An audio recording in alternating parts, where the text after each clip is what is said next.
ইয়েমেনের দক্ষিণ-পূর্ব সাবুয়া প্রদেশে আকস্মিক বন্যায় ৬ জনের মৃত্যু ঘটেছে। ২৫ আগস্ট এ ঘটনার পর গত সপ্তাহ থেকে চলমান বন্যায় মৃত্যুর সংখ্যা বেড়ে ১৪ জনে দাঁড়িয়েছে। সংবাদ সংস্থা আনাদোলু এই তথ্য জানিয়েছে।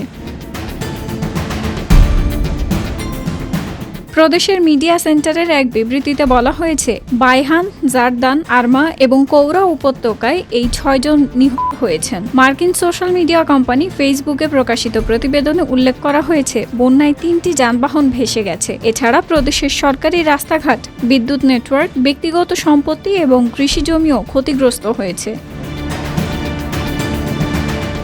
উত্তর পশ্চিম ইয়েমেনের হাজ্জাহ প্রদেশে হুতি নিয়ন্ত্রিত ওয়েবসাইট এক বেসামরিক প্রতিরক্ষা সূত্রের বরাত দিয়ে জানিয়েছে, কুয়াইদিনার আল খাদরা গ্রামে একটি বাড়ি ধসে ৩ শিশু নিহত এবং তাদের বাবা-মা আহত হয়েছেন।